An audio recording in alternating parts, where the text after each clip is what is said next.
When I think about sausages, I think about the Icelandic women's strike on October 24th, 1975. I was a kid then. I hear about it later, but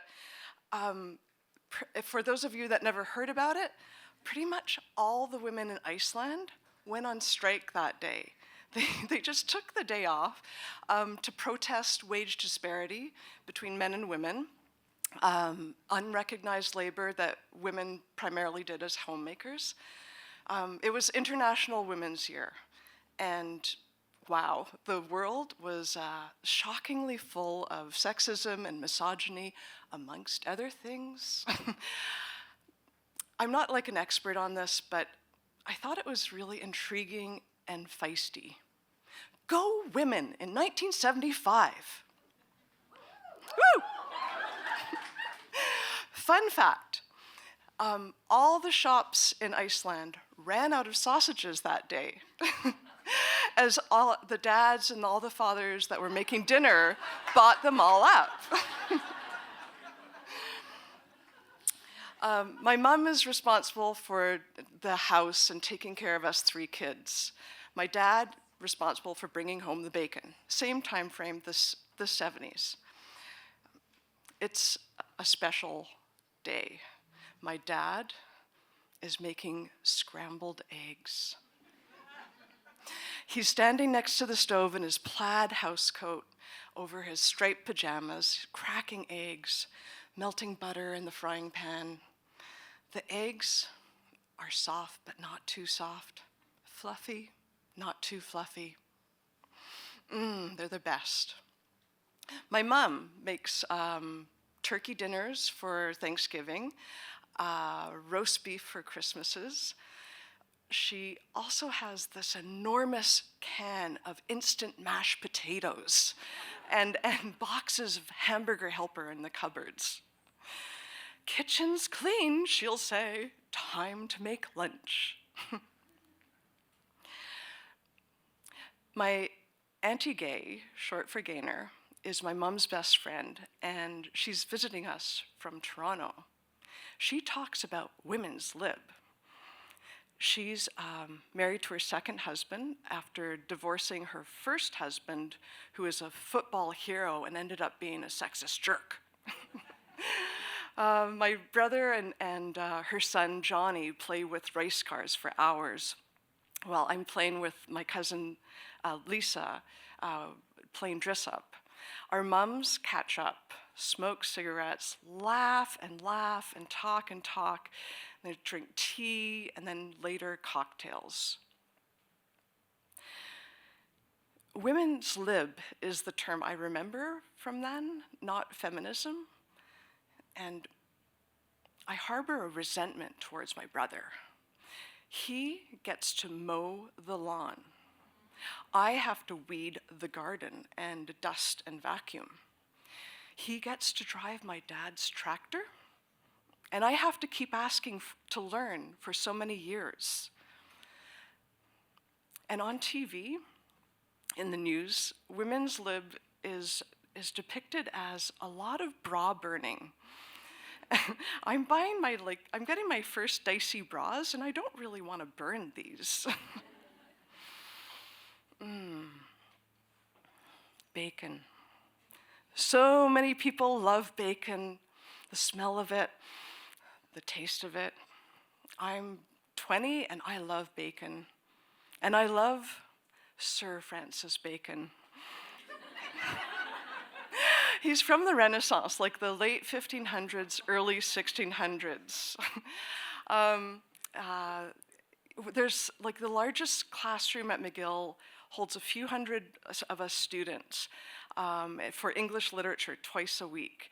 And we sit there in these olive green plastic chairs with little side tables, and we're taking notes in our Norton anthology textbooks. Francis Bacon is just so cool. Like, I can actually read his original writings and understand and follow. It's like over 300 years old, and it's a piece of educational bacon. Ooh. It's like he's sitting here right next to me. Thou knowest the myth of Bellerophon. He rode his horse, his winged horse Pegasus, and attempted to go to the top of Mount Olympus and enter the realm of the gods. Oh, he gets punished by Zeus, right? Correct. He wanders alone in the desert, blinded for the rest of his days. Myths like this tether man to his beliefs. Man invents explanations that support these beliefs. But man must be free and learn to take new knowledge and see objectively. What about women?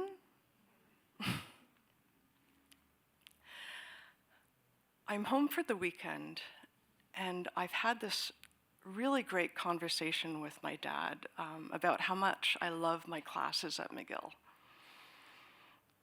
Now I'm for some reason really kind of pissed off. I think at him. He's in his den reading his Greek plays and novels, poetry, kind of at my mom, who could have been a concert pianist, maybe. She's watching British comedies on PBS in her room. I look down at the little town that I mostly grew up in, and just think about all the women that lived and died there as invisible beings.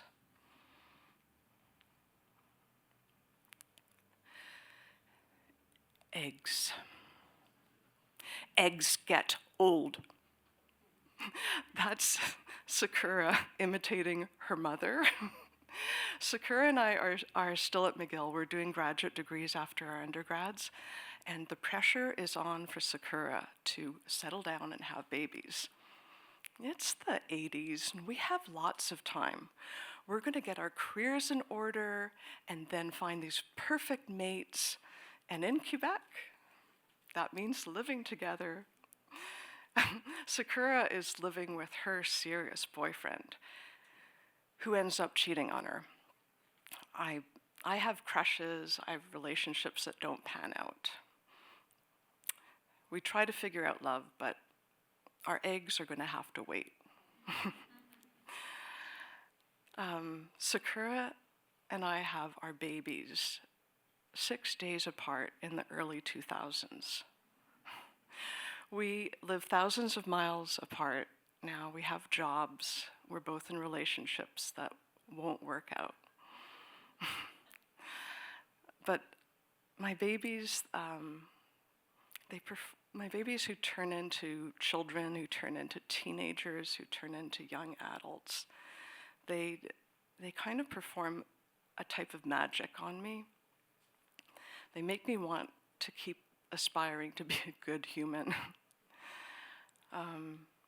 So I'm living my life with as much joy and delight as I can find, as much misery and grief that visit me, and some purpose thrown in. And in this constant blur of our world, I am somehow still here, and even more feisty.